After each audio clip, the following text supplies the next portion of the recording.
Meaning of de-icer. De-icer.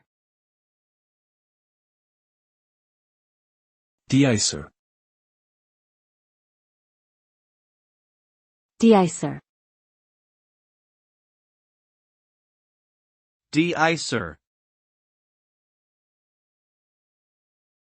A de-icer is a substance or device used to remove ice from a surface. When applied, it lowers the freezing point of water and causes the ice to melt. This is achieved through a chemical reaction or by heating the surface. De-icers are commonly used on aircraft, roads, and sidewalks to prevent accidents caused by slippery surfaces. The result of using a de-icer is that the surface becomes less slippery and safer for people to walk or drive on, reducing the risk of accidents and injuries.